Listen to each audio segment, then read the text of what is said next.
Welcome to the Deep Dive. This is the show that, well, we engineer it to cut right through all the noise out there and deliver the absolute best, most actionable knowledge straight to you. We basically take a whole stack of articles, research, fascinating insights, and we just distill them down into these really potent nuggets. Think of it as a shortcut, really, to being incredibly well-informed, but, without ever feeling overwhelmed. Yeah, exactly. And today, this deep dive, it's custom-tailored specifically for you, our listener, especially if you're ready to unlock some truly timeless wisdom. That's right. And speaking of timeless wisdom, our journey today, it takes us into this really remarkable compilation, 50 Success Classics. Right.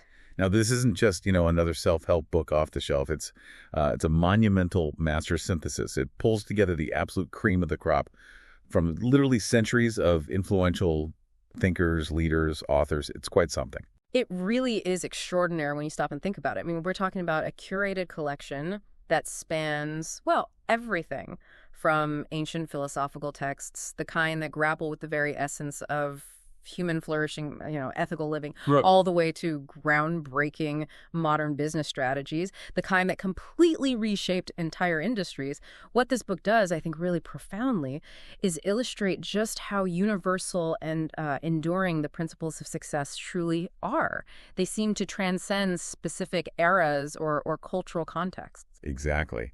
And our mission for this deep dive, well, it's to go far beyond just, listing titles or scratching the surface. We're going to really immerse ourselves in the rich context of this book, delve into the compelling backgrounds of the original authors, and actually trace the fascinating evolution of ideas about success over time. And we won't stop there. We'll deeply analyze the core concepts presented for each classic, really bring them to life with multiple vivid, real-world examples and practical applications that you can genuinely think about integrating into your own life. We'll also try and connect how these powerful ideas, they don't just stand alone, right? They often build upon one another, creating a more comprehensive, sort of interconnected understanding of what success truly encompasses. Yeah, and where it seems appropriate, we'll also, candidly discuss any controversies, criticisms, or maybe alternative viewpoints related to the arguments within the book. Our aim is always to provide a balanced, impartial perspective. Right. Ultimately, we want to extract practical, actionable insights and reveal the profound, lasting value these classics offer for your life. Whether you're preparing for a critical meeting, exploring a new professional field, or maybe you're just driven by that insatiable curiosity for knowledge. All right, sounds like a plan. Let's pull back the curtain on this incredible compilation and explore its foundational premise, sort of set the stage for everything that follows. Yeah. Right. Setting the stage. Context and enduring wisdom. So the foundational premise of 50 Success Classics, it's absolutely compelling, isn't it? At its heart, what unites these incredibly diverse works is this common, powerful thread. The profound idea of living up to one's absolute full potential in every conceivable way. The book positions itself as a, quote, great clearinghouse of information for success. It really pulls together all these disparate threads into a coherent tapestry. Exactly. You could almost call it a grand roadmap, couldn't you? Charting a course for thinking, acting, and living like the rich. And, that's not just about material wealth, which is certainly a component for some of these authors, but it's used in a much broader sense. Richness in life. Yeah. It even, rather boldly, suggests a path to conquering fate. Now, that's a strong statement. It is. It's not about passively accepting what comes your way. Right. It's really about actively, intentionally shaping your destiny. What truly stands out to me is how it challenges that whole notion of being a victim of circumstance. Instead, it places agency, your ability to act, squarely in your hand. And what's genuinely fascinating about this collection, and a core assertion of the book itself, is that the psychological laws governing success, the fundamental human drives and responses that worked decades or even centuries ago, they remain essentially the same today. Right. It posits that true wisdom isn't limited by time or geography. These universal principles of success are, perpetually applicable. It's almost saying, look, human nature hasn't changed that much fundamentally. That's the critical insight here, I think. It shifts our focus away from just chasing fleeting trends or specific tactics and towards understanding the deep underlying currents of human nature itself. Success, at its core, isn't about reinventing the wheel with every new generation. Yeah. It's much more about the diligent, consistent application of these basic, unchanging laws. It's about discerning what genuinely works in human motivation and action. Essentially, flowing with the grain of the universe, as the book puts it, rather than constantly battling against it. Like gravity, maybe. Exactly like gravity. You can build a fancy new airplane, but you still have to account for the same gravitational pull. The principles are constant, even if the application changes. Okay. So to give us a taste of this broad, enduring wisdom, sometimes even a bit esoteric, the book briefly touches on a couple of works. Their messages are simple but considered essential for, quote, success scholars, even if they aren't fully detailed in the main commentaries. They're like foundational primers. Right. First up, we have Elbert Hubbard's A Message to Garcia. This was published way back in 1899. It's this short, really compelling account of an act of military heroism during the Spanish-American War. But it's not just a historical footnote. It's seen as this powerful call to radical initiative, an unwavering responsibility. It essentially inspires the reader to get the job done no matter what, even when things are ambiguous or the obstacles seem immense. Right. That person who just figures it out. Exactly. It's about that rare individual who doesn't need constant hand-holding, doesn't ask how endlessly, but simply delivers. You know, that person in any organization everyone wishes they had more of. Totally. And the other one? Then there's Earl Nightingale's The Strangest Secret from 1956. This is fascinating because it became one of the best-selling voice recordings in history. Wow, a recording. Yeah, a spoken word record. And he really alludes to one of the great foundational laws of success. Nightingale's core message, it's deceptively simple, but incredibly profound. We become what we think about. Ah, the power of thought. Precisely. He posits that our dominant thoughts, whether they're positive or negative, literally shape our reality. It's not just presented as a nice idea. It's framed as a powerful framework for understanding how our internal world creates our external circumstances. This single idea, delivered in such an accessible format, really set the stage for so many mindset-focused books that came later. It's amazing how powerful just one core idea can be. These brief mentions, they really underscore the sheer breadth of the success canon. They highlight that foundational truths about achievement can manifest in so many different forms, from a concise military anecdote championing execution to a transformative audio recording unveiling the power of thought. They're all vital pieces of this clearinghouse of wisdom. Yeah, they really get you thinking not just about what to do, but maybe more importantly, how to approach life itself. 2, the roots of American success, from industry to self-reliance. Okay, so if those are some of the, let's say, universal primers, let's now zoom in a bit on the specific roots of American success thinking. And this brings us to a really pivotal figure who, you could argue, templated the quintessential American dream. Horatio Alger. His groundbreaking book, Ragged Dick, or Street Life in New York with the Bootblacks, published back in 1868, it literally defined an era. It's a fascinating study in contrast, actually. Alger himself, maybe surprisingly, came from a relatively comfortable middle-class background. Massachusetts, went to Harvard, I believe. Yet he chose to chronicle the lives of these impoverished boys making good. And Ragged Dick just exploded. It was his first bestseller. But it wasn't just a story. It set this narrative template for countless novels about upward mobility. It profoundly influenced generations of young Americans. Figures as diverse as Groucho Marx and Ernest Hemingway reportedly just devoured his work as kids. It became the aspirational blueprint. But his core concepts, they seem far more nuanced than just the simplistic rags to riches trope it often gets reduced to, right? Oh, absolutely. Like one central, really empowering idea is that poverty is no bar to achievement. Alger illustrates this through the story of a wealthy man who rose from being just an apprentice printer. Right. And this man tells young Ragged Dick something quite profound, that he valued a taste for reading and study far more than the initial money he had. He explicitly says his studious habits actually paid him in money as well as in another way. That's key. It feels like a powerful, really early endorsement for self-education, for continuous learning, framing it not just as, personal enrichment, but as a direct pathway to financial gain and societal respect. It's an interesting challenge to the idea that you absolutely need formal schooling to succeed. Absolutely. And another concept that really resonates is whatever you do, do it to your utmost. The book suggests that life often requires us to excel at our current task, even if it's humble, even if it's something we don't necessarily love, before we can legitimately move on to the next thing. So pay your dues, kind of. In a way, yes, but with excellence.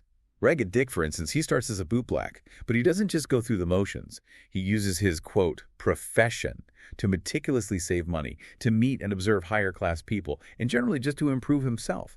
It's a powerful lesson in diligence and striving for excellence in your current role, no matter how small it seems. Seeing it as a crucial stepping stone, building those foundational habits. And there's this really wonderful, vital balance in Alger's message about money, which I think is often overlooked. It's be a saver, but be generous. Yes, that's so important. When Dick unexpectedly gets $5, which was a substantial sum for him back then, he immediately and proudly opens a bank account. Alger described how it gives him this tangible sense of security. It makes him feel like a capitalist. Yet, just as quickly, he's eager to help his friends. He buys clothes for one who needs to look presentable for an office job, assists another whose mother is gravely ill. It's this vision of financial prudence and self-sufficiency, beautifully paired with a strong sense of community and social responsibility. It's not just about hoarding wealth. And that leads naturally into Alger's concept of compassionate capitalism. Yeah. Now, he was certainly influenced by Herbert Spencer's ideas, the whole survival of the fittest thing that was prominent then. But Alger's vision of success wasn't ruthless. It fundamentally integrated social responsibility. Money, he believed, should ultimately be put back into society. A principle later exemplified, perhaps much more grandly, by Andrew Carnegie funding all those public libraries. Interesting connection. Yeah. And the villains in Alger's books, they're often rich boys who, paradoxically, lacked character. They hadn't earned their standing through effort or discipline. Alger's main point wasn't just about accumulating fortune. It was about striving for success to cultivate these inner qualities: tenacity, discipline, frugality, optimism, qualities he believed couldn't be bought or inherited. They had to be earned through struggle. Okay, so from Alger's moralistic, character-driven tales, we transition to another truly iconic American figure, Benjamin Franklin. His 1758 work, The Way to Wealth, is just foundational, isn't it? Absolutely essential. Franklin, ever the pragmatist and master communicator, used this beloved persona of Father Abraham in his Poor Richard's Almanac to convey practical wisdom. He made complex ideas incredibly accessible to the common person. And his most famous maxim, time is money, that's pure Franklin, right? It is, and it's deeply woven into Father Abraham's urgent warning in the book. Dost thou love life? Then do not squander time, for that's the stuff life is made of. Wow. This encapsulates not just the Protestant work ethic, where building wealth was often seen, as a sign of grace or divine favor, but a broader philosophy of self-worth. Franklin wasn't solely focused on the financial aspect.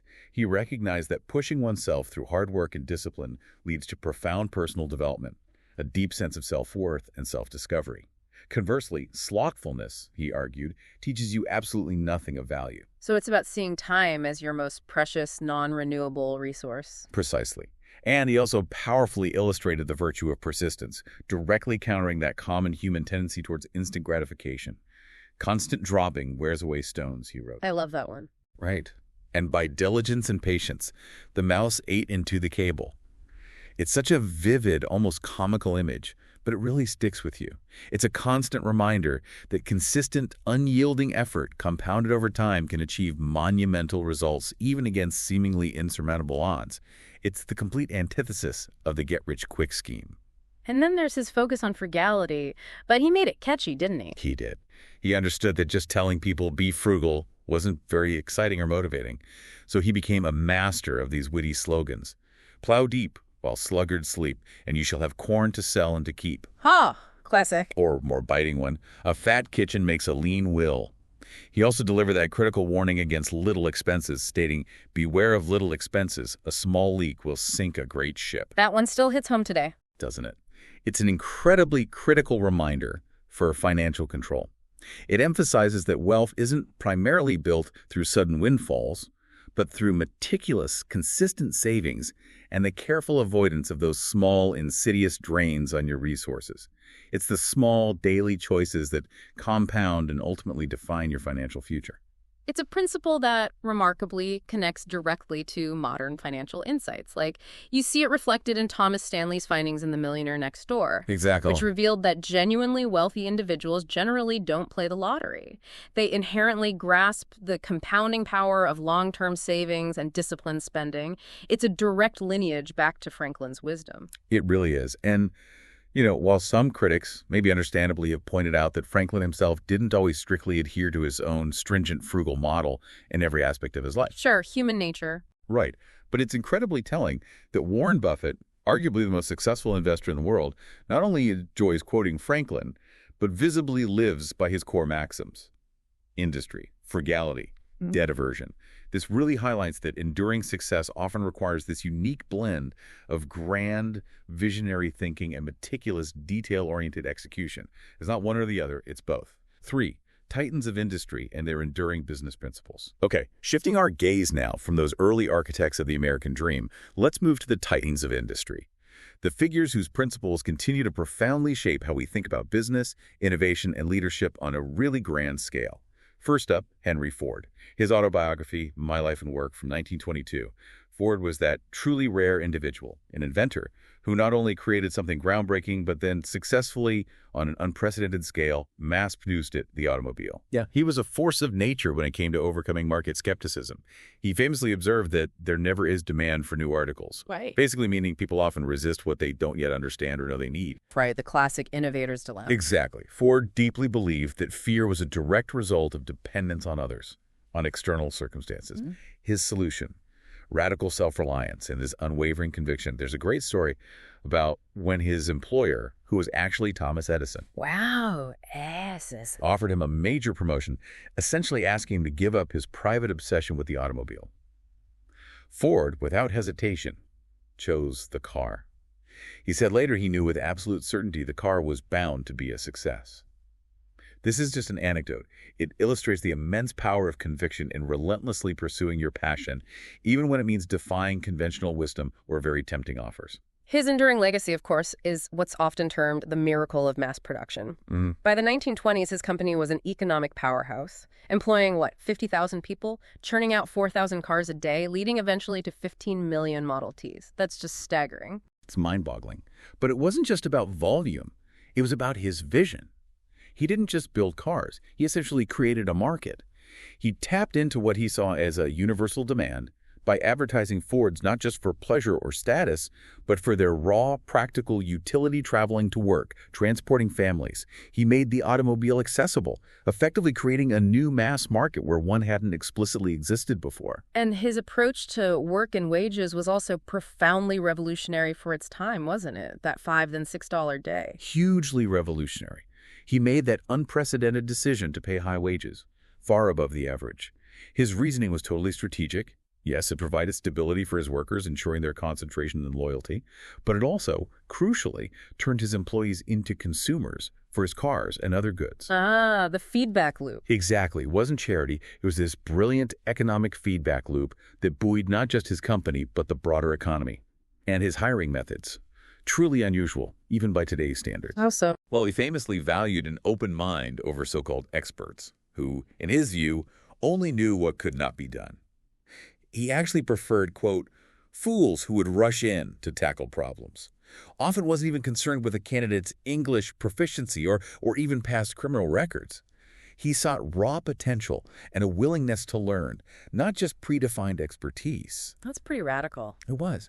Ultimately, Ford saw business as a profound service. He believed enterprises should, at their core, offer something that genuinely makes people's lives better. If they achieved this, he argued, good returns would naturally flow from that inherent value. Business wasn't solely about chasing return on the dollar. Right. His story, much like that famous V8 engine example you find in Napoleon Hill and W. Clement Stone's work, perfectly exemplifies the sheer power of persistence against conventional wisdom. He didn't just build cars, he fundamentally shifted what was possible in industry. Okay, so from the assembly line and the singular vision of Henry Ford, let's pivot to another colossus of industry. Andrew Carnegie, the legendary steel baron. His autobiography published in 1920. Carnegie famously accumulated one of the largest fortunes in the world, only to become an equally massive philanthropist, most notably by endowing thousands of public libraries across America. Carnegie's approach to business was distinct, almost counterintuitive maybe for such a giant. He heavily emphasized minimizing risk. He wasn't one to just, bet the farm on every single venture. Interesting. You'd think a builder like that would be a huge risk taker. Well, yes and no. He often found ways to get another party to carry the primary risk, leveraging their reputation or capital to assist his burgeoning enterprise. This offers a powerful lesson. You don't always have to risk everything you have to achieve massive scale or groundbreaking success. Smart partnerships and strategic de-risking can be just as powerful as bold gambles. That's a really useful insight. He also championed openness and treating people well, long before it became, a popular business school concept. He fostered transparency in his management, maintained incredibly well-ordered plants, and consistently sought good labor relations. It's a tragic footnote, but it's often highlighted that the infamous Homestead Strike, a really dark chapter in American labor history, actually occurred while he was away, in his absence. Oh. This detail often suggests that his personal presence and his commitment to employee relations might have tragically averted that conflict. It really underscores the personal impact a leader can have. Wow. One of his most profound insights, though, and one I think applies to absolutely everyone, was on mastering your mood. Oh, yes. This is fantastic. He wrote, "A sunny disposition is worth more than fortune. Young people should know that it can be cultivated, that the mind, like the body, can be moved from the shade into sunshine." It's powerful. Isn't it? This isn't just, vague positive thinking. It's about acknowledging that mindset is a skill. This simple statement, he believed, encapsulated the core of hundreds of self-help books. It's about consciously cultivating a positive outlook rather than just passively waiting for one to magically appear. That's a game changer for so many people. Absolutely. And for public speaking, he has some simple advice, too. Incredibly simple yet profound rules. First, talk to people, not at them. And second, be yourself. Don't try to be an orator. He believed true, impactful speaking came from the heart and required deep self-knowledge, not just memorized words or fancy techniques. Authenticity. Exactly. He also emphasized enlarging your circle, actively seeking out and learning from interesting people like Judge Mellon, Mark Twain, Herbert Spencer. This wasn't about name-dropping. It was a deliberate strategy to absorb their unique knowledge and experience, understanding that learning is a lifelong pursuit, especially learning from those who think differently than you. And crucially, Carnegie prioritized seeking knowledge and value, not money alone. This seems core to him. It really does. In a remarkable 1868 memorandum, he was only 33 at the time he wrote of his intention to retire at 35. 35, wow. Right, to devote his life to reading and study, intending to spend his surplus income on benevolent purposes. Now, while he didn't quite retire at 35, Understatement. these words are a powerful foreshadowing of his immense world-changing philanthropy. It profoundly highlights his belief that true knowledge and a life of contribution were the real value, while money, purely as an end in itself, was ultimately worthless. His story powerfully suggests that wealth, when amassed by individuals with high motives, can genuinely transform the world. His name today is perhaps more associated with giving than with making money. That's an incredible legacy. Okay, our final deep dive in this section brings us to a somewhat unlikely success classic, as the book calls it, often found quite literally in Marriott hotels. J.W. Marriott Jr.'s The Spirit to Serve, Marriott's Way from 1997. Right. This book, despite maybe its modest presentation, beautifully illustrates incredibly valuable business principles through a remarkably humble and consistent approach. What immediately jumps out to me is his unromanticized emphasis on the power of grunt work and systems. That's not something you hear celebrated often. No, it's not glamorous, is it? Marriott made the rather startling, yet brutally honest, remark that building a successful business can actually be boring. Boring. Yeah, because of the meticulous grunt work involved in creating things like standard operating procedures or SOPs. He offers the incredible example of a 66-point checklist just for room cleaning. 66 points. Right. It's this obsessive, almost tedious consistency that builds an enduringly positive reputation, one consistent customer experience at a time. He even quotes Orson Swett Marden, summing it up perfectly. Success is the child of drudgery and perseverance. It's a powerful reminder that brilliance often hides in the mundane, in the relentless execution of details. Marriott's narrative also beautifully highlights the concept of strategic adaptation and preserving order amid change. Can you unpack that? Sure. His decision to expand beyond traditional full-service hotels into medium-priced and budget lodging, creating brands like Courtyard by Marriott, caused fierce internal debate. Many feared it would dilute the prestigious Marriott brand. Understandable concern. Totally. But by maintaining strict, almost fanatical quality control and adherence to new SOPs tailored for those segments, they expanded successfully without compromising their core reputation. He quotes the philosopher Alfred North Whitehead, who said, The art of progress is to preserve order amid change and to preserve change amid order. Ah, that's a great quote. Captures the tension. It does. It's an incredibly nuanced approach that emphasizes how meticulous process and unwavering consistency are absolutely crucial for large-scale sustained success, especially in a dynamic, changing market. It's about managing that balance. 4. Mastering the inner game. Mindset, belief, and self-mastery. Okay, now, let's shift our gaze. We've talked about industry, about systems. Let's move from the external mechanics to the profoundly important internal landscape of personal achievement. Mastering the inner game. We begin here with Robert Collier and his 1926 work, The Secret of the Ages. This book came out during a period of really rapidly growing public interest in the, let's say, the latent powers of the human mind. Right. Collier guides us through what he identifies as 3 distinct levels of the mind. First, there's the conscious mind, which he says is only a small, kind of superficial part of you. Okay. Second, the subconscious mind. He describes this as a faithful, obedient servant. It expresses your deepest beliefs and operates primarily through imagery. Crucially, he says it's morally neutral and highly open to suggestion. It simply executes whatever it's fed, positive or negative. Like a computer program. Pretty much. And third, there's the superconscious mind. This, he posits, is in touch with the all-knowing universal mind, maybe an unseen hand, or your higher self. It's quietly guiding us towards higher, better things. His emphasis is crystal clear. Feeding your subconscious positive thoughts and images will lead to positive circumstances. Negative ones will inevitably create negative outcomes. So garbage in, garbage out, essentially. Essentially, yes. He also introduces this powerful concept of an aristocracy of thinkers and doers. That phrase really stuck with me. Tell me more. Collier laments that most people don't truly realize their immense mental wealth. He argues that using only, say, 10–20% of our brain power means we have this powerful engine running with nowhere to go. The key, he contends, is actively stretching oneself to be both a doer and a thinker, to bridge that gap between intention and action. Collier also introduces the law of higher potential. He explains that power naturally flows from higher to lower potential. Therefore, he advises, always imagine the absolute best outcome for your endeavors. Design that mental blueprint meticulously, and reality will eventually follow it. That's a big claim. It is. He also points out a critical, often uncomfortable paradox. Few people do know what they want. He stresses the need for intensity of desire and will, urging us to hone our vague hankerings to a sharp point. He cites a Chinese proverb, great souls have wills, feeble ones have only wishes. Ouch. Powerful distinction. Isn't it? This isn't just about wishing, it's about defining with crystal clarity what you intend to achieve. He insists that by imposing discipline and persistently working towards those clearly defined goals, rewards will come, almost as a function of the law of averages. And finally, he emphasizes a state of relaxed knowing and gratitude, a deep, unwavering faith that your aims will be achieved and that you will naturally attract what you want because, as he puts it, like seeks like. Okay. Building on this profound power of the mind, we turn to Claude M. Bristol's The Magic of Believing from 1948.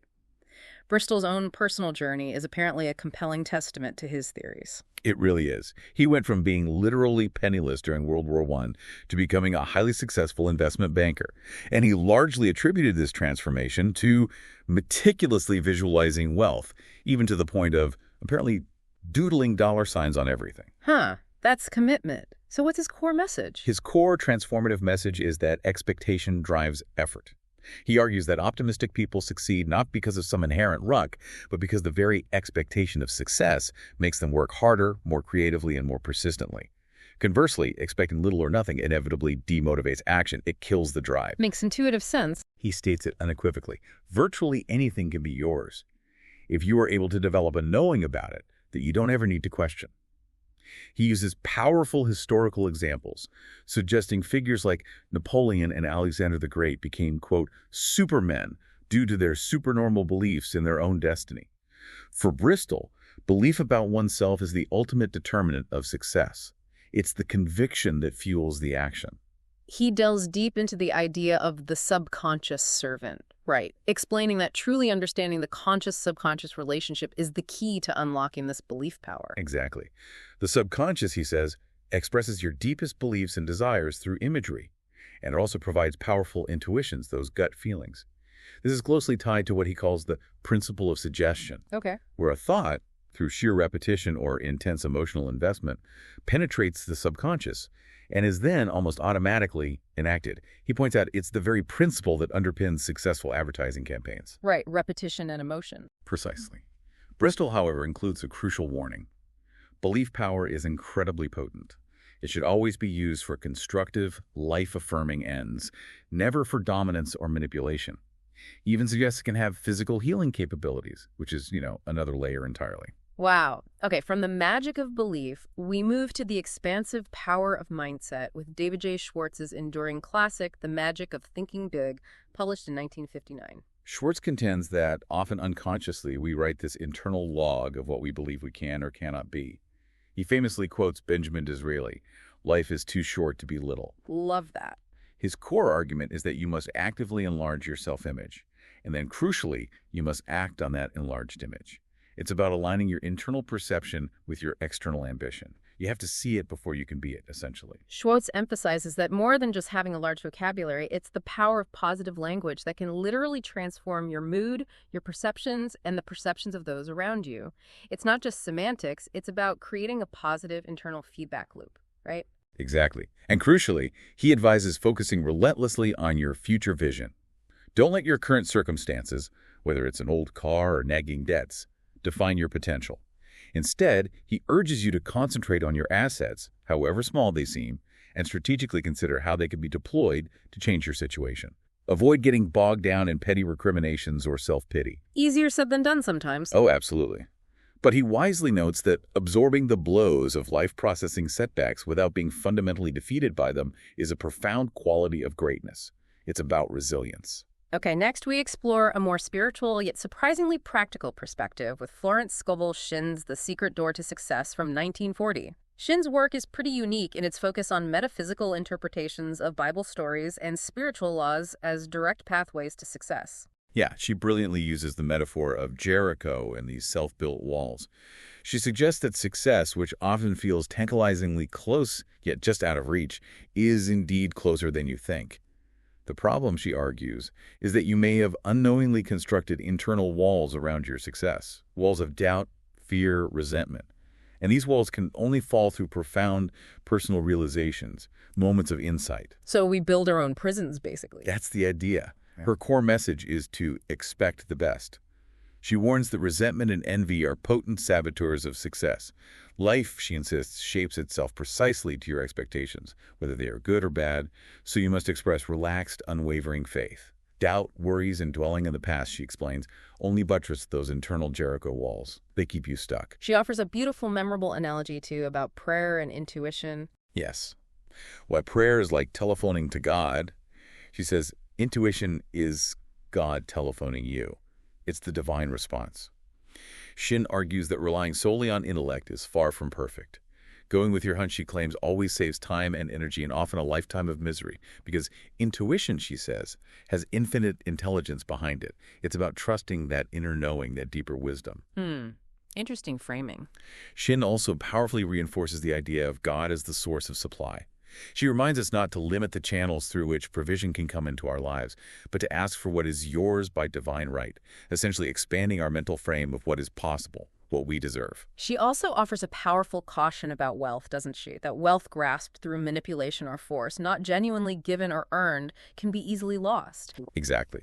Maintaining true ownership, she believes, requires genuine gratitude for wealth as a pure manifestation of divine flow, of abundance. And if you happen to lose money, she argues, you won't be shattered because you'll have this inherent knowing that other opportunities will inevitably arise. You trust the source, not just the current manifestation. So the overall message is about faith over fear. Pretty much. Yeah. Avoid being overwhelmed by life's challenges. Realize a larger divine power can shoulder your burdens. Live by faith, not fear, to find that secret door to success, as she calls it. Okay, from these spiritual principles, we transition to the remarkably practical psychology of performance with W. Timothy Galway's The Inner Game of Tennis from 1974. This seminal work really challenged the prevailing idea back then that relentless physical practice and sheer willpower alone made the best athletes. It basically introduced the mental side of sports to the mainstream. Galway's core revolutionary insight is about letting the body's intelligence express itself. He argues that you simply cannot force optimal results through sheer conscious effort or rigid instruction. True peak performance, he posits, comes from letting the innate intelligence of the body and the unconscious mind express what they already inherently know how to do. Let go of the control freak inside. That must have been groundbreaking at the time. Oh, it was. It was a truly groundbreaking concept in personal coaching, too, emphasizing a collaborative equality between teacher and learner, rather than that traditional top-down instruction model. He wasn't the expert telling you what to do. He was helping you discover what you already knew. And he fundamentally redefined winning, didn't he? He did. For Galway, winning is overcoming obstacles to reach a goal, but the value in winning is only as great as the value of the goal reached. The true, deeper purpose of success, then, isn't just the external achievement, the trophy, the score, but the profound self-knowledge gained in the process of striving and overcoming. What did you learn about yourself along the way? That shifts the focus entirely. Completely. And heavily influenced by Zen Buddhism, Galway suggested that by consciously not being attached to the outcome or the victory, one paradoxically plays in a more relaxed, powerful, and effective state. Right. Which, of course, makes winning far more likely. It's the ultimate paradox of performance, to be let go to achieve more. Fascinating stuff. Okay, next let's dive into the transformative power of adversity with Orison Swett Marden's Pushing to the Front, or Success Under Difficulties, from way back in 1894. Marden famously states with this unwavering conviction that necessity is the mother not simply of invention, but of success. Okay, necessity drives success. How does he illustrate that? He makes a powerful argument that failure often leads a man to success by arousing his latent energy, by firing a dormant purpose, by awakening powers which were sleeping. This isn't just a nice thought. He provides vivid historical examples of what he calls prison fostering creativity. Prison, really? Yeah. Citing figures like Sir Walter Raleigh, who wrote the history of the world while imprisoned, Martin Luther, who translated the Bible from behind bars. Dante wrote his Inferno in exile. Cervantes famously produced Don Quixote while in jail. Wow, that's a compelling list. Isn't it? And in modern times, you can immediately think of Nelson Mandela writing his autobiography and meticulously planning a new South Africa from the confines of Robben Island. It perfectly illustrates Marden's point about adversity sometimes fostering unparalleled creativity and resolve when your back's against the wall. Right. Marden consistently highlights this concept of resilience and strength, too. He does. He notes how the Jewish people's resilience through centuries of oppression ultimately led to thriving cities and cultures, or how London rose stronger and more vibrant after the devastating plague and fire. He quotes Samuel Smiles, pithily stating, "If there were no difficulties, there would be no success." For Marden, burdens aren't curses. They are the very things that strengthen us, forging character and capacity, the resistance training for the soul. And a crucial takeaway from Marden is the absolute necessity for a definite aim, purpose, or vision. Focus is key. Absolutely critical. He argues that success demands a relentless concentration of effort. Most people, he observes, simply disperse their energy in too many directions, preventing them from being truly outstanding in any one thing.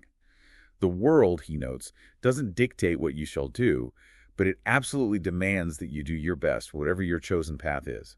Give it your all. Okay, from individual resilience, let's move to an epic saga of leadership in extreme adversity with Ernest Shackleton, as chronicled in Shackleton's Way, 2002. This book tells the harrowing, almost unbelievable story of the Endurance expedition to Antarctica. Shackleton demonstrated what can only be described as unwavering leadership amid catastrophe. I mean, just try to imagine this. His ship, the Endurance, was literally crushed by Antarctic ice. It left his crew stranded for months on shifting ice floes, an incomprehensible 1,000 miles from any civilization with absolutely no contact with the outside world. It was unimaginable condition. Totally.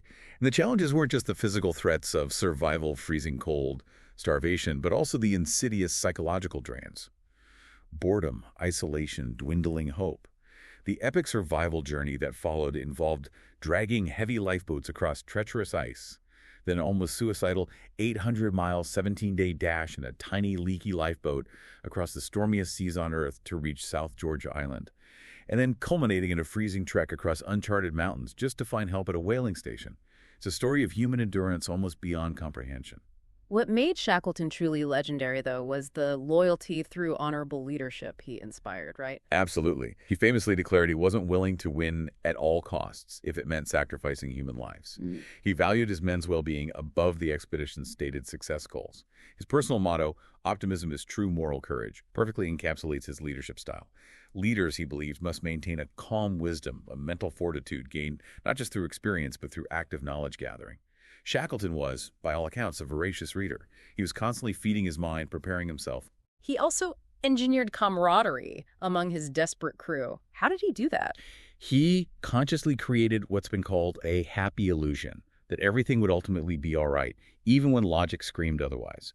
He maintained routines, celebrated milestones, kept spirits up. He observed that optimistic people inherently unified crews, while the more pessimistic members, despite perhaps appearing hardier initially, often performed worst under extreme duress. This highlights the profound, measurable impact of mindset on group performance, and in this case, sheer survival. It's a masterclass in leadership under pressure. Wow. Okay, finally in this section, Richard Wiseman brings a fascinating scientific lens to an often mystified concept, luck. His book, The Luck Factor from 2003, is based on an 8-year research program where he meticulously studied people who considered themselves consistently lucky versus unlucky. And what he found is absolutely mind-blowing, really. Luck is learnable. Learnable, not just chance. Not just chance, according to his research. It's not some random cosmic lottery. His research demonstrated that the ways of the fortunate can be learned and adopted by anyone. He discovered that lucky people actively cultivate intuition through practices like meditation, contemplative thought, paying attention to gut feelings. They consciously put themselves in mental states that reveal possibilities and opportunities others simply miss. It's about being receptive, being open. So they create their own luck, in a sense. That's a big part of it. His research powerfully showed that expectations shape reality. He found that people's lives remarkably fit their expectations. Those who consistently consider themselves lucky tend to get what they want because their expectation of success becomes a self-fulfilling prophecy. They act in ways that make good things more likely to happen. They possess a deep belief in control and deserving good things. They genuinely feel they deserve positive outcomes and have some degree of control over them materializing. Unlike unlucky people who often feel helplessly at the mercy of events, it's the difference between feeling like a passenger and feeling like the driver of your own life. He also noted a surprisingly simple yet effective coping mechanism of lucky people in difficult situations.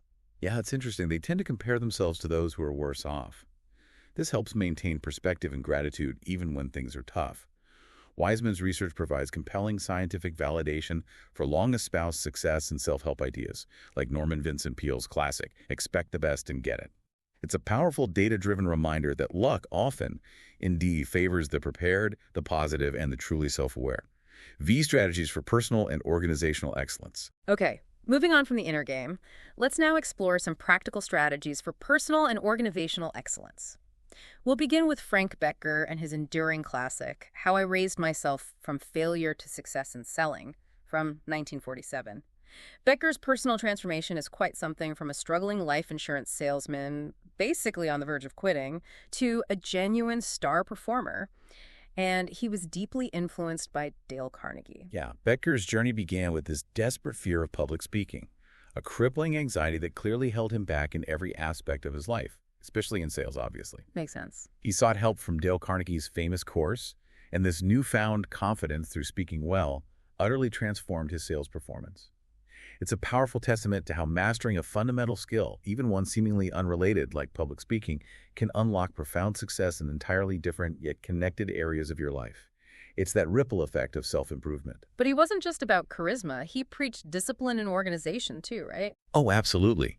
He committed religiously to making 4 to 5 sales calls every single day, meticulously keeping records, reviewing his results to constantly refine his approach. Success, he believed, came less from raw talent and more from those who simply show up and diligently do the legwork day in and day out. Consistency. The grind. The grind. He emphasized preparation and brevity too, advising people to prepare for an audience of 1 just as meticulously as you would for 100.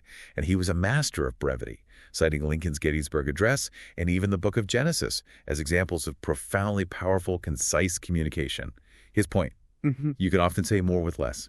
Cut the fluff. Edgar also deeply understood the importance of human connection. Simple things, right? Deceptively simple, yet powerful tactics. Yeah. Say people's names that's the sweetest sound to their ears, as Carnegie also taught. He even challenged his readers to just smile frequently for 30 days, asserting it would transform their lives. Right. And when it came to winning arguments, he offered this counterintuitive approach. Avoid engaging in direct conflict. Instead, he advised, ask insightful questions to gently guide others to your viewpoint. And crucially, never attack their ego. He saw that as a fundamental, fatal mistake in persuasion. Protect the other person's self-esteem. He championed the tactic of speaking through third persons as well. Yes, noting that people are far more inclined to listen to impartial third parties than to you directly. Think of a lawyer using witnesses, or the power of customer testimonials. It adds credibility. Right, removes the self-interest bias. Exactly. And a truly crucial tactic for skillful persuasion, he said, is letting the other person save face. Providing a graceful loophole for them to back down from a committed position without losing dignity. It's about creating an easy, honorable exit for them. That's very insightful. Pitchiker also pointed out that drawing forth friendliness is a learned skill of successful individuals. They're naturally good with words, adept at small talk, relaxed in conversation. He advised quite pointedly to avoid sarcasm, as people deeply dislike being made fun of, even by close friends. It erodes trust. Good point. And for motivating others, he suggested asking them to help you think about how to do it. This profoundly appreciates their intelligence and involvement. As Churchill once noted, it's about imputing virtue to them, assuming the best, treating them as capable. It's a subtle but powerful shift from just telling them what to do to actually collaborating. Okay, closely related in principle and a powerful reinforcement is Les Giblin's How to Have Confidence and Power in Dealing with People from 1956. Giblin seems to echo many of Betcher's insights, but maybe adds his own unique perspectives. He does. Giblin often referred to Yale psychologists who found that the most effective way to get ideas accepted is to calmly present facts, entirely without threats or coercion. He critiqued UN debaters, for instance, who he felt failed precisely because they tried to beat down opposition rather than build consensus through reason. So logic over source. Exactly. He rigorously emphasized no ego attack. Telling someone their ideas are stupid simply forces them into a defensive posture. And threats, he says, close minds instantly. It's about respecting their perspective, even if you fundamentally disagree. Find common ground first. Like Bettrucker, Giblin heavily stresses speaking through third persons, right? Reiterating that people won't listen to your argument as readily as they will to impartial third parties, witnesses, testimonials. It's that universal principle of credibility again. Absolutely. He also, again, underscores the critical importance of letting the other person save face, providing that graceful exit from a committed position that allows them to preserve their dignity. It's just smart human relations. He reiterates the profound importance of drawing forth friendliness, too, noting that successful people are truly skilled at small talk, at relaxed, engaging conversation. Yes, and like Bedgar, he advises, without equivocation, to avoid sarcasm. People fundamentally dislike being made fun of, even by those they consider close. It just creates negativity. And for motivating others, a similar idea. Very similar. Yeah. He suggests asking people to help you think about how to approach a job. This makes them feel genuinely appreciated for their intelligence and input. Once again, reinforcing that idea of imputing virtue, assuming they have valuable contributions to make. Treat people as smart and capable, and they often rise to the occasion. Okay, from these interpersonal dynamics, let's move seamlessly into efficient management with Kenneth Blanchard and Spencer Johnson's runaway bestseller, The 1-Minute Manager, from 1982. This book took the often complex world of management and just distilled it into remarkably simple yet profoundly effective principles for workplace relationships. Yeah, the book unveils 3 1-minute secrets, each designed to take very little time but yield huge results. First, 1-minute goal setting. This was radical. The idea of writing goals on a single page, under 250 words, and rereading them daily. Keep it simple. Exactly. The philosophy is that performance directly matches expectations, and this clarity profoundly empowers employees. It gives them a clear target, a North Star. Makes sense. What's number 2? Second, 1-minute praisings. Managers are urged to actively catch them doing something right and provide immediate, specific, and enthusiastic positive feedback. This is absolutely essential for effective training and sustained motivation. It fosters a positive feedback loop, reinforcing desired behaviors. Catch them doing something right. I like that framing. It's good, isn't it? And the third secret, 1-minute reprimands. is perhaps the most nuanced. It's a stern rebuke of the action or the behavior, never the person themselves. Ah, crucial distinction. Absolutely. The manager expresses clear consternation about the unacceptable performance, then, crucially, reminds the person of their inherent value and capability. It's designed to be fair, quick, and ideally quickly forgotten once the lesson is learned and corrected. So, address the behavior, affirm the person. Precisely. The underlying philosophy, as the title suggests, is taking very little time to get big results. By deeply appreciating human nature and its fundamental needs. Clear direction, recognition, and fair correction. It argues that management can be far simpler without endless, draining meetings or complex systems. Anthony Robbins himself explicitly mentions this book as a prime example of success leaves clues through modeling top managers. It codified what great managers were already doing intuitively. Next, we look at sustained greatness with Jim Collins's monumental work, Good to Great. Why some companies make the leap and others don't, from 2001. Collins and his team embarked on this rigorous research project to understand precisely how seemingly good companies make that often elusive leap to true, sustained greatness, often after years of relative obscurity. He identifies what he calls a transition point, a distinct moment when these companies decisively leave the pack behind. What's crucial, he found, is that this leap typically happens through meticulous evolution, not sudden disruptive revolution. It's often quieter than you'd think. Interesting. And a key, often uncomfortable finding is the absolute importance of brutal honesty, right? Yes. Confronting the brutal facts, as he puts it. Great companies, he discovered, rely relentlessly on unvarnished facts, not fads, not heroic visions, not charismatic dreams alone. They engage in a culture of continual, unflinching self-assessment, facing harsh realities head-on without blinking. Collins also found a provocative insight regarding charismatic leaders. We often think they're essential, but he found they can sometimes hinder success. Paradoxically, yes. While seemingly beneficial, overly charismatic leaders can sometimes hinder sustained success if the staff become overly focused on what will the CEO think, instead of focusing on the hard data and the facts of the situation. The truly best companies, Collins found, foster a deep culture of questioning, openness, and rigorous debate, where ideas are challenged based on evidence and data reigns supreme over personality. And his hedgehog concept is famous. Can you explain that? Sure. It's a simple, yet profoundly powerful model for achieving focus. It asks three intersecting questions. 1, what are you deeply passionate about? 2, what can you be the best in the world at? And 3, what drives your economic engine? Right. Finding the intersection of those three circles gives you your hedgehog concept. This concept, he argues, can be applied not just to companies, but to your personal life for unparalleled focus and clarity. Know your sweet spot. And he offers a critical clarification about technology, too. It's an enabler, not a cause. Exactly. Collins firmly states technology is never a primary cause of either greatness or decline. Rather, its wise and disciplined use is a characteristic of truly great company culture.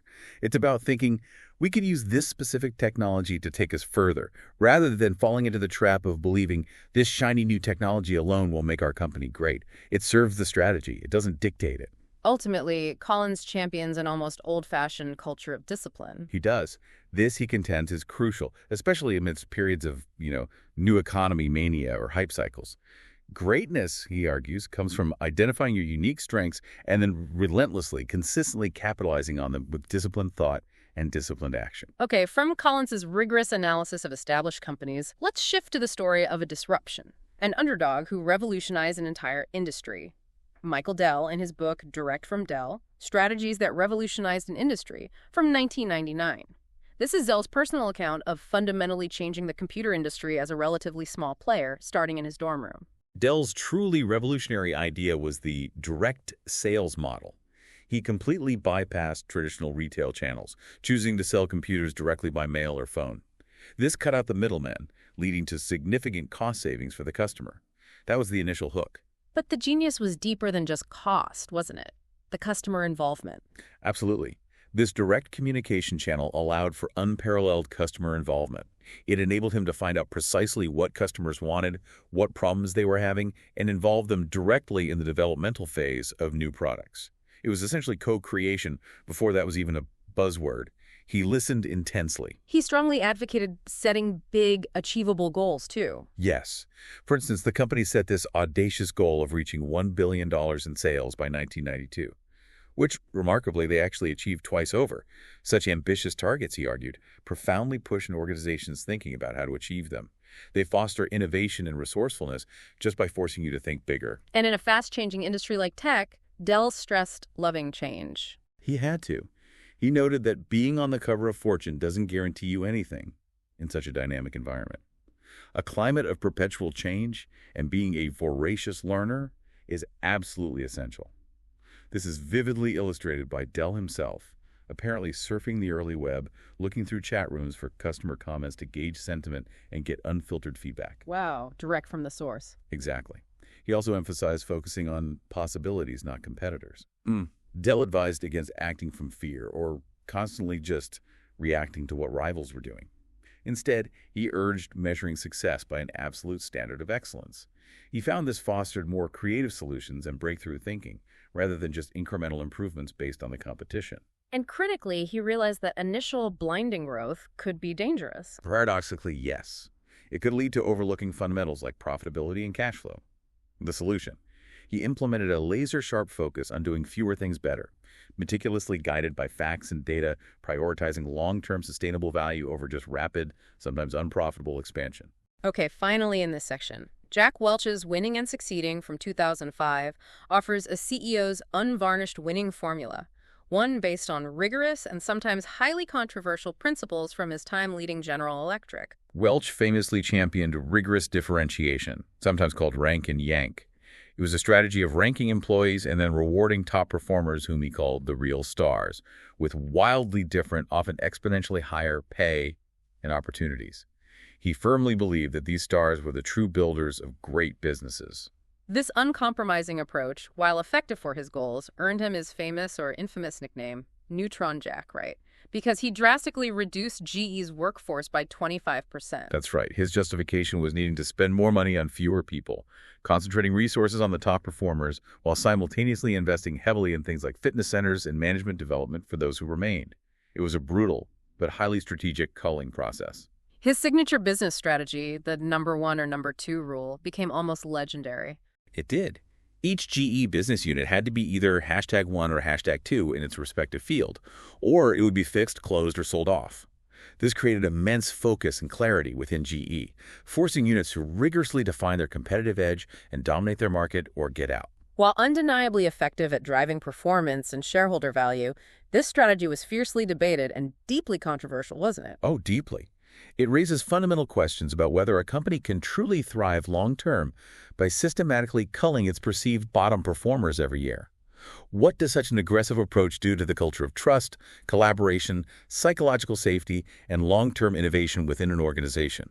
It's a strategy that forces us to weigh hard, short-term results against potential human and cultural costs, a constant tension in leadership, even today. 6. Modern perspectives on personal achievement. We now turn to more modern perspectives on personal achievement, kicking things off with a true landmark work that synthesized so much of what came before. Stephen R. Covey's The 7 Habits of Highly Effective People, published in 1989. This book wasn't just a self-help phenomenon. It profoundly shifted the focus back towards building an unchanging core of personal principles as the absolute foundation for lasting success. Covey profoundly argues that success is built on integrity and timeless principles. Beyond the actionable 7 habits themselves, which are incredibly practical, the book constantly reminds us that real, sustainable success must be built on this strong, unshakable foundation of values and character. It's about who you are, not just what you do. He meticulously outlines what he considers the key qualities of a successful person, right? Yeah, he does. Being proactive, taking initiative, having crystal clear values, consistently making and keeping commitments, building trust, humbly admitting mistakes, appreciating that profound stimulus-response gap, that pause where you choose your actions rather than just reacting emotionally, valuing time, being organized, and perhaps most importantly, having the discipline to do what others simply won't do, the hard things. There was a deeply personal revelation for Covey, he often cited, something from Dag Hammarskjöld. Yes, that it is more noble to give yourself to one person completely than to labor diligently for the salvation of the masses. This apparently resonated deeply with Covey because he observed so much organizational ineffectiveness stemming from differing, often unspoken views and lack of alignment at the very top of leadership. It highlights the power of focused, deeply committed personal impact over diffuse, less effective grand gestures. depth over breadth sometimes. Interestingly, Covey's work significantly foreshadowed coaching, even though he never really used that specific term, right? Exactly. The book's consistent emphasis on finding win-win situations in negotiations, on empathic listening as a tool for genuine understanding and problem-solving, the importance of self-care and renewal, what he called sharpening the saw, clear goal setting, and achieving work-life balance.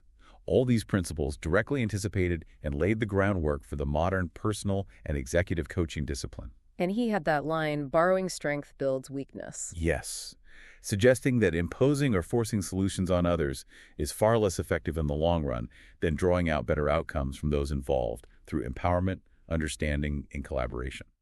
Help them find their own answers. Okay. From Covey's principled, character-based approach, we leap to the dynamic, high-energy world of Anthony Robbins and his 1986 book, Unlimited Power, The New Science of Personal Achievement. What's remarkable is that Robbins wrote this when he was only 25, offering this comprehensive introduction to neuro-linguistic programming, NLP concepts, in a really accessible format. Robbins' central premise is beautifully simple: modeling success. He famously asserts success leaves clues. His core argument is that the easiest and fastest way to achieve success in any area is to model, meticulously, people who are already successful in that area. Find out what they do, how they think, what they believe, and replicate it. So, copy the best. Essentially, yes. The fundamental NLP premise is that if one person can do something effectively, anyone can potentially learn to do it by effectively copying their internal strategies, how they think, and external behaviors, what they do. He cites the one-minute manager, which we just discussed, as a perfect example of modeling the precise behaviors of top-performing managers. He also champions persuasion through agreement, doesn't he? Saying that establishing common ground and agreement is far more effective than competition or adversarial tactics. Right. He challenges ingrained mental patterns, like the automatic impulse towards competition in every situation, urging us to consciously seek better, more collaborative ways. Find the win-win Covey talked about. And this leads directly to his concept of constant improvement. Yes. The ultimate route to unlimited power, he argues, is continually looking for a different, better, more efficient way to do things. Never settle. Sticking rigidly to old techniques, he argues, will only yield old results. But Robbins also reminds us that while reading about others' accomplishments can create powerful beliefs for success, unlimited power is not yours until you develop the skill of action. Knowledge alone is insufficient. It must be applied consistently. You have to do something with it. Okay, next, Brian Tracy's Maximum Achievement.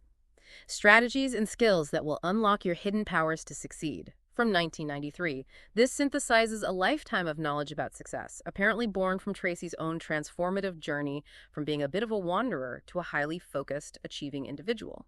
Tracy identifies what he calls the master skill, the singular ability to set clear goals and, crucially, to achieve them. He argues that this skill, above all others, is what gives you profound control over your own future. It moves you from being a passenger reacting to life to being the pilot actively steering it. He describes humans as teleological. What does that mean? It means we are fundamentally shaped and driven by our ambitions, by our goals. We constantly adapt and course-correct towards imagined end states. We are, he says, borrowing from Maxwell Maltz's psychocybernetics, like self-guided missiles, constantly adjusting our trajectory to hit a predetermined target. Our goals pull us forward. But critically, Tracy emphasizes meaningful purpose. Achievement isn't enough on its own. No. He says it's ultimately hollow and worthless without inner peace. Therefore, all your goals must revolve around a single, overarching, meaningful purpose for your life. True success for Tracy means achieving your own genuine happiness and fulfillment, not just ticking off external accomplishments that society expects. Define success for yourself. He also places loving relationships as goals as a high priority, which is interesting in a success book. It is, isn't it? He recognizes them as fundamental enablers of self-expression and self-actualization. It's a powerful reminder that success isn't just about what you get or achieve professionally, but who you become as a person and the quality of the connections you forge along the way. It's a holistic view. Our final deep dive in this section is John Whitmore's Coaching for Performance from 1992. A modest-looking work, apparently, that surprisingly became an absolute classic for applying coaching principles to the business world, and in doing so, fundamentally transforming organizational relations. Whitmore posits that coaching is a way of seeing things. It extends far beyond mere techniques or tools. It embraces a fundamental shift in awareness and responsibility, profoundly fostering self-learning and equality within any interaction, whether it's manager-employee or peer-to-peer. So it's not about imparting knowledge, but optimizing individuality. Exactly. It's a profoundly positive way of seeing and valuing people's unique potential, their inherent capabilities. He highlights an alarming statistic often cited, that most people fulfill only around 40% of their potential at work. The solution, he argues, isn't primarily technical fixes or more training, but rather improving human psychological performance through genuine empowerment, trust, and unlocking potential. His GROW model provides a simple yet incredibly well-tested sequence of questions for personal and business growth that has become almost ubiquitous in coaching circles, right? Absolutely. GROW stands for, first, define ambitious goals. Not just what's likely, but what might be truly possible. Inspire a vision for a whole new level of achievement. Second, meticulously assess reality. Where you're currently at, honestly and without judgment. Third, brainstorm options. What are all the alternative routes and strategies to reach that goal? Think creatively. And finally, solidify will. Who needs to be involved? What specific actions will be taken? And crucially, when will it be done? It brings a laser focus on action and commitment. That simple sequence, Whitmore argues, removes the mystery from achievement. Yes, replacing it with clear, manageable steps. It produces greater responsibility and self-awareness in individuals because they're generating the answers. He builds directly on Timothy Galway's inner game ideas, but also powerfully contrasts with traditional behaviorist psychology, which often viewed humans as blank slates primarily motivated by external rewards like money. Right, the carrot and stick approach. Exactly. Instead, Whitmore embraces Maslow's humanistic psychology, which emphasizes higher human needs like belonging, self-esteem, purpose, and self-actualization. He highlights that people are driven by far more than just financial incentives. It's a profound shift in how we understand motivation and unlocking human potential in the workplace and beyond. 7. Societal impact and overcoming adversity. Okay, let's now shift our gaze again, this time to societal impact and the incredible power of overcoming adversity on a larger stage. We'll begin with Eleanor Roosevelt, as brilliantly chronicled in Robin Gerber's Leadership, The Eleanor Roosevelt Way from 2002. Her journey is truly extraordinary, from a shy, anonymous, often dutiful wife to one of the 20th century's most admired and influential global figures. Eleanor's life was punctuated by deeply personal, pivotal moments. None more profound, perhaps, than discovering her husband Franklin's affair. After this crushing betrayal, she consciously chose life, as the book puts it. She made a deliberate decision to move on and forge her own path, her own identity. That takes immense courage. It does. And it profoundly reflects her personal conviction, which she wrote about. Courage is more exhilarating than fear. And in the long run, it is easier. We do not have to become heroes overnight, just a step at a time. This personal courage was further deepened by FDR's polio diagnosis, which solidified her separate identity and, somewhat ironically, spurred her to discover her profound leadership passion in social reform, becoming his eyes and ears across the nation. She epitomized openness to the new, didn't she? Consistently hungry for experiences and seeking out people outside her established, privileged circle. Absolutely. Whether it was purchasing a school for girls or becoming deeply involved in women's suffrage organizations, she actively sought out diverse perspectives and challenges. She didn't stay in her comfort zone, and despite never holding formal political powers herself, her immense influence without formal powers was undeniable. Her daily syndicated column, My Day, was huge, wasn't it? It was massive. It became a powerful platform for her progressive political views, reaching millions, and her remarkable journey from a shy mother, terrified of public speaking initially, to a master of UN debates brilliantly demonstrates leadership through sheer persuasion, conviction, unwavering moral compass, and relentless hard work. From Eleanor Roosevelt, we move to a truly monumental figure of courage, transformation, and a global fight for justice. Nelson Mandela and his iconic autobiography, Long Walk to Freedom, from 1994. Mandela's personal journey against apartheid isn't just a historical account. It's a searing narrative of resilience, profound purpose, and ultimate triumph against unimaginable odds. He recounts his deeply personal transition from initially seeing white men almost as benefactors in his rural childhood to the stark realizing oppression. Understanding his Xhosa people as a conquered population where, no matter how high a black man advanced, he was still considered inferior. This stark, brutal realization fueled his resolve and lifelong commitment to the anti-apartheid struggle. He struggled deeply with balancing roles, didn't he? working tirelessly to establish South Africa's first black law office with Oliver Tambo, while grappling with the constant anguish of making loved ones secondary to the much larger, more urgent struggle for freedom, especially after being banned and eventually imprisoned. That tension is palpable throughout the book, and Mandela's time in prison spanning 27 years profoundly highlights his extraordinary discipline and purpose. Yeah.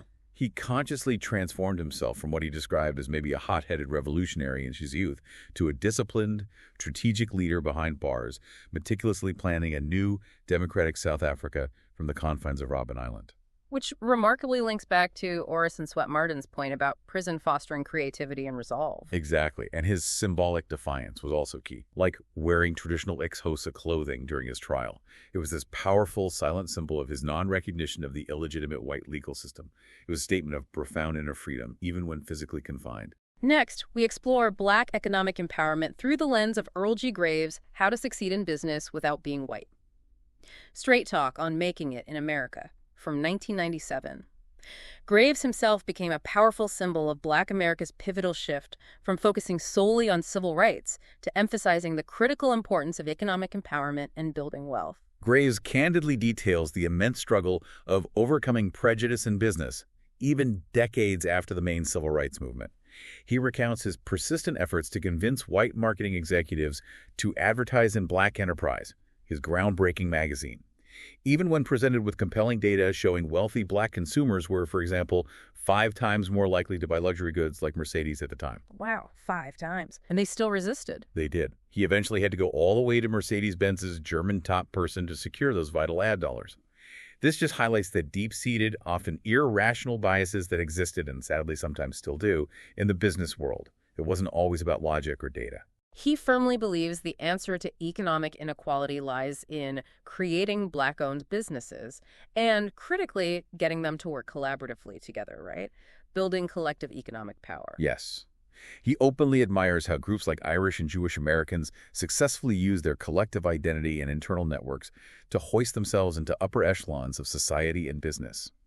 This underscores his conviction that a strong sense of collective identity, shared purpose, and mutual support is absolutely crucial to business success for marginalized groups.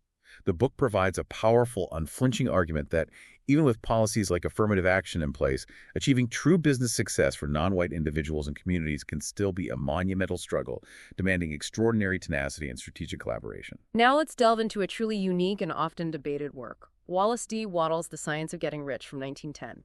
This book, which heavily influenced later works like The Secret, champions optimism, definiteness of aim, and this profound, almost mystical connection to universal principles for wealth creation.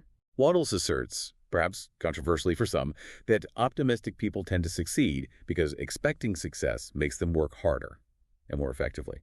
He echoes the importance of definiteness of aim, noting that success demands a relentless concentration of effort, not a dispersal of energy across myriad wishes.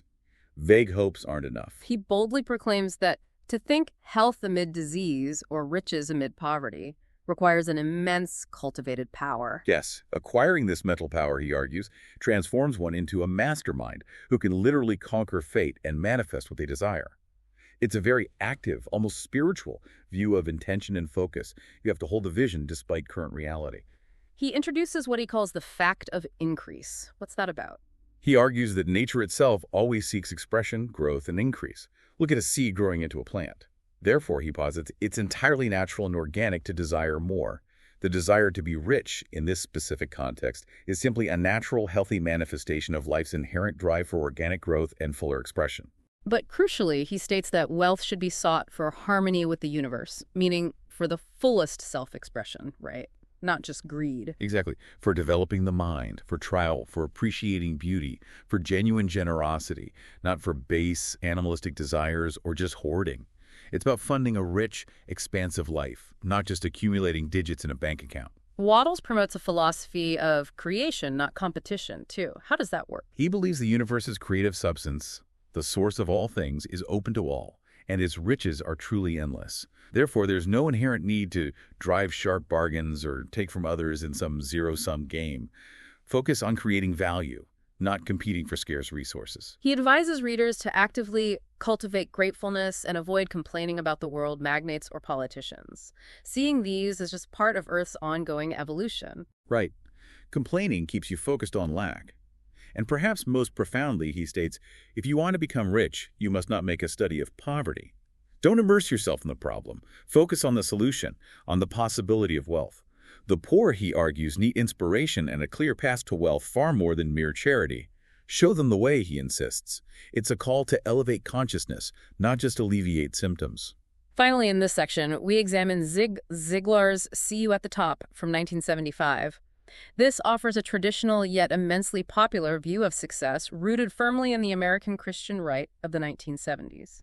Ziglar presents what he calls a holistic success recipe. He insists that a truly fulfilling life at the top involves physical, mental, and spiritual dimensions working in harmony. Ignoring or neglecting even one, he argues, makes you phony, lacking genuine wholeness and integrity. His core mantra is service, isn't it? You can have everything in life if you will just help others to get what they want. That's probably his most famous line. He passionately believes that more contribution and giving will naturally lead to greater monetary return and personal fulfillment. He encourages us to value our healthy bodies and put them to work in selfless service to others. He's also perhaps most famous for his pervasive, optimistic idea of turning lemons into lemonade, using life's inevitable difficult experiences and setbacks as a powerful lever for positive change and growth, finding the good, learning the lesson. Absolutely. We should acknowledge the book has undeniably dated references and, for some modern readers, potentially problematic stances on certain social issues common to the 1970s. Things like communism, marijuana, homosexuality, specific gender roles might stand out. Right, important context. Definitely. Yet Ziglar remains a long-standing, beloved motivational speaker for millions.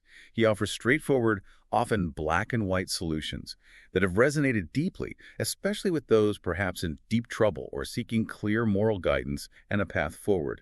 As he famously and persuasively puts it, the price of success is much lower than the price of failure. It's a powerful call to action, urging people to choose the path of effort and growth over resignation. 8th, integrating financial intelligence and risk. Okay, let's now shift our focus specifically to the crucial realm of integrating financial intelligence and managing risk. We'll begin with Robert Kiyosaki and his profoundly influential book, Rich Dad, Poor Dad, from 1997.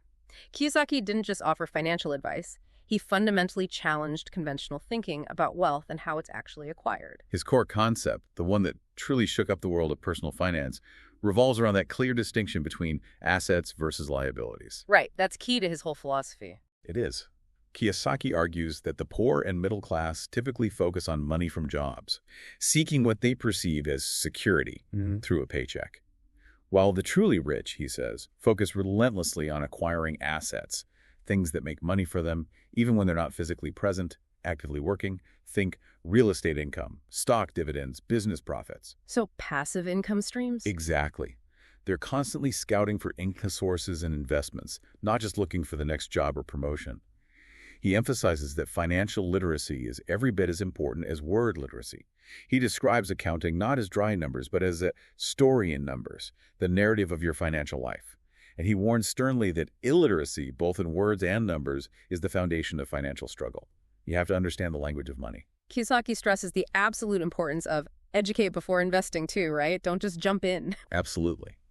Before making any significant investment, he argues, you must thoroughly educate yourself on all available options and opportunities. He firmly believes that a pervasive lack of financial education, combined with an often unhealthy desire for quick riches, inevitably leads to disaster. He likens it quite vividly to trying to build an Empire State Building on a 6-inch slab. It's a recipe for collapse. Good visual. Conversely, he asserts that money spent on self-improvement, and specifically financial education, is always unequivocally a wise investment. He famously recounts spending, I think it was $300, on a course that ultimately helped him make over $1 million, forcefully asserting that true opportunities consistently come from new ideas and expanded knowledge, not just from working harder at the same thing. And this directly connects to you, our listener, and your financial mindset, doesn't it? Kiyosaki profoundly argues that we are shaped by our attitude to money, and our attitude to money is shaped by our fear. Yes. Fear of losing money. Fear of not having enough. Changing your financial destiny, he insists, means consciously choosing to think, act, and live like the rich. And that starts first and foremost with cultivating a robust financial intelligence, not just trying to acquire more money without understanding how it works. It's a mindset shift before it becomes a bank account shift. Okay, from Kiyosaki's broad financial principles, let's turn to the living legend of investing, Warren Buffett, as chronicled in Roger Lowenstein's insightful biography, Buffett, The Making of an American Capitalist from 1995. Buffett is, of course, renowned for his philosophy of value investing, a disciplined approach that involves recognizing the intrinsic value of companies or assets when everyone else, often driven by market panic or hype, thinks they aren't worth much. Buy low, essentially, but based on deep analysis. Right. He famously doesn't worry about market drops if the underlying fundamentals of a company are sound. Exactly. His contrarian approach is brilliantly summed up by his now famous advice. Be greedy when others are fearful, and you try to be very fearful when others are greedy. This takes immense guts, conviction, emotional discipline, and a willingness to stand alone against the herd. And he consistently avoided the easier, but often less ethical, routes like aggressive, unfriendly takeovers. He preferred to buy businesses he understood and liked, run by people he trusted. His ethical investing is beautifully exemplified by his acquisition of a significant portion of the Washington Post, isn't it? It is. He saw its intrinsic assets were worth, he calculated, 4 times the market price at the time.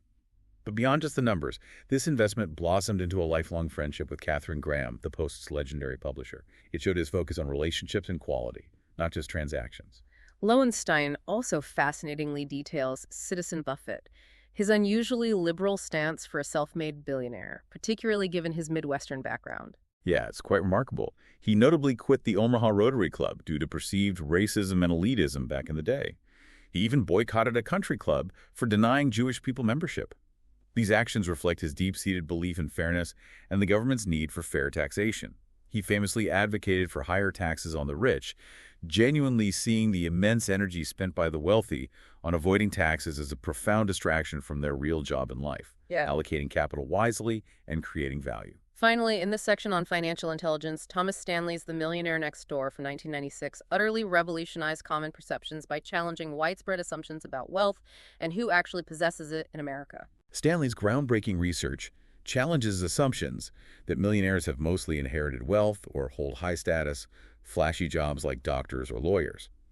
In stark reality, he discovered through extensive surveys that they are overwhelmingly, surprisingly frugal. They consistently live well below their means, and they prioritize financial independence and long-term security over displaying status symbols. They're often driving used cars and living in modest neighborhoods. The opposite of the stereotype, they're characterized by thinking differently from the crowd. Yes, actively looking for overlooked opportunities and creating profitable niches where others see only obstacles or saturated markets. They often run unglamorous but profitable businesses. He also found that most millionaires had remarkably varied experiences, a diverse range of jobs before finding their niche. That was a key finding. Stanley concluded, quite presciently, that it's hard for a person to recognize opportunities if he stays in one place and remains in one job. A powerful argument for diversifying your experience, trying different things, gaining broader perspective. And this is intimately tied to risk and self-belief. He found a strong correlation between a willingness to take calculated financial risk and actual financial success. He did, and interestingly, these financially successful people, often entrepreneurs, frequently perceive starting their own business as less risky than holding a conventional 9-to-5 job. Less risky? How so? Because, crucially, owning a business offers no artificial ceiling on their income potential. And perhaps more importantly, it offers them a greater degree of control over their own destiny, their own efforts, and their financial outcomes, compared to relying on an employer. It's a complete inversion of traditional thinking about risk and security, IX, global perspectives on wealth and poverty. Okay, our final segment now expands our view to truly global perspectives on wealth and poverty. This offers a broader historical and cultural context for success, but now on a national scale. We'll explore David S. Landis's monumental work, The Wealth and Poverty of Nations, from 1998. Landis meticulously explores that profound, complex question. Why have some nations prospered historically, while others seem to languish, generation after generation? He examines Europe's rise, noting that 1,000 years ago, Europe was actually a technological and economic laggard compared to, say, China or the Islamic world. Right, it wasn't always dominant. Not at all. However, It gradually inherited and then built upon a classical Roman and Greek tradition of things like democracy, rational inquiry, and meritocracy, albeit imperfectly. Crucially, its evolving concept of private property, the idea that individuals could own things securely and profit from them, profoundly incentivized enterprise and long-term investment. This stood in stark contrast, Landis argues, to the more despotic squeeze operations prevalent in some surrounding civilizations, where rulers could simply take from their people by force or arbitrary decree, stifling any real incentive to innovate, invest, or produce beyond immediate needs. He dissects the historical factors behind Britain's Industrial Revolution specifically, attributing its unique world-changing success to a confluence of factors. What were they? A conducive social, intellectual, and political infrastructure that had developed over centuries. Things like relatively secure property rights, widespread education compared to many other places, robust personal and economic freedoms. He also argues that relatively fewer religious constraints on commerce and inquiry compared to some other regions at the time led to a valuable influx of skilled immigrants, think Dutch engineers, Jewish financiers, French Huguenot artisans who brought capital, crucial skills, and a dynamism that helped fuel its economic engine. It was this potent, synergistic mix. Landis then identifies what he calls the X factor, a distinct culture of progress. What does he mean by that? It's a culture that seamlessly combines curiosity, a drive for relentless innovation, and importantly, diligent application. It's not enough to invent something, you have to apply it effectively. He provocatively suggests that a lagging nation's persistent lack of prosperity is often, at its root, a simple failure of application of known principles. He points, for example, to the persistent mismanagement and institutional weaknesses in Latin America despite over 200 years of political independence. The knowledge of how to build wealth was arguably there, but the execution, the institutions, the culture, perhaps, were not conducive. Now, this quest to identify a successful economic culture can, understandably, be taboo in some academic or political quarters, right? Due to perceived, often uncomfortable links to race or notions of inherent superiority. Absolutely. It's a very sensitive area. However, Landis rigorously argues that his work is simply about understanding and identifying the basic laws of success as they apply to societies. Whoever applies them effectively, regardless of their origin or background, tends to prosper.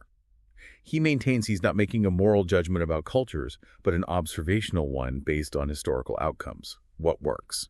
He controversially posits on Islamic civilization's decline, too, which, as you mentioned, was once the undisputed teacher of Europe in science and philosophy.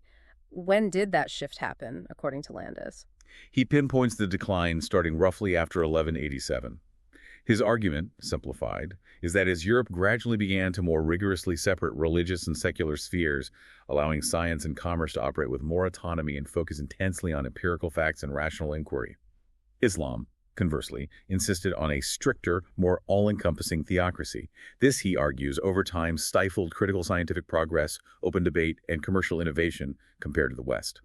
It's a complex and debated historical argument, of course. Lands also highlights poverty as a teacher, drawing inspiration from Adam Smith's The Wealth of Nations. How can poverty be a teacher for nations? He examines how moments of crisis or hardship can sometimes be a crucible for learning and adaptation. He notes, for instance, that achieving political independence alone doesn't guarantee prosperity, as many post-colonial nations discovered. You have to painstakingly build the foundations. Stable industries, effective education systems, robust, trustworthy institutions, the rule of law, property rights, sound money. These things aren't automatic. They require immense effort, learning, and often learning from past failures. Outro. Wow. What an absolutely incredible, truly panoramic journey we've taken today, diving deep into the heart of 50 success classics. We've explored just a remarkably rich tapestry of insights from an astonishingly diverse array of minds, spanning centuries of human thought and endeavor. I mean, from the rugged self-reliance and the sort of moral clarity championed by early American figures like Benjamin Franklin and Horatio Alger, all the way to the bold, industry-defining innovation and the meticulous systems built by giants like Henry Ford and J.W. Marriott. Yeah, and we delved deep into those profound psychological insights offered by visionaries like Robert Collier, Claude Bristol, and David J. Schwartz, exploring how our inner game, our mindset, our beliefs really do shape our outer reality. Right. We also examine the disciplined, sometimes rigorous management principles from people like Kenneth Blanchard and Jim Collins, the inspiring, sometimes controversial leadership of towering figures like Nelson Mandela and Eleanor Roosevelt. and that transformative financial intelligence imparted by modern voices like Robert Kiyosaki and the timeless wisdom of Warren Buffett. And we saw how titans like Andrew Carnegie managed to combine immense wealth accumulation with an even greater sense of higher purpose and giving back, and how modern thinkers like Brian Tracy and John Whitmore really brought goal setting and the art of coaching right to the forefront of personal and organizational development. Absolutely. What truly stands out from this vast, compelling compilation, I think, is not a single, prescriptive, one-size-fits-all path to success. There's no magic formula here. No. Instead, what emerges is this powerful, undeniable set of recurring, universal themes. Things like the profound, almost magical power of a positive mindset and unwavering belief in oneself. The deep importance of self-knowledge, of understanding who you are, and that relentless need for character development. And the unwavering, non-negotiable necessity of discipline and persistence in action, just doing the work. Doing the work. Yeah. The profound, reciprocal value of service to others, helping others get what they want, and the strategic, continuous embrace of change, adaptation, and crucially, lifelong learning. Never thinking you've arrived. This remarkable collection, it serves as a timeless, almost urgent reminder, doesn't it? That true sustainable success isn't just about external achievements or accumulating material wealth, though those can certainly be positive outcomes. Right. It's fundamentally about cultivating your character, nurturing meaningful relationships, and continuously evolving as a human being. It's about understanding, maybe at the deepest level, that your expectations can, quite literally, shape your reality, and that purposeful, consistent action, fueled by a crystal clear vision, is the ultimate lever for profound, lasting change in your life. Yeah. In a world absolutely awash with information, with fleeting trends, with endless noise, these 50 success classics offer an enduring, timeless truth. That the capacity for extraordinary achievement lies not primarily in what you're given your circumstances, your starting point, but in how you choose to engage with the challenges and the opportunities that life relentlessly presents to you. It comes back to choice and action. So the final question for you, our listener, is this. What small actionable insight, what potent nugget from this deep dive today will you choose to apply to unlock a new level of success in your own life starting today?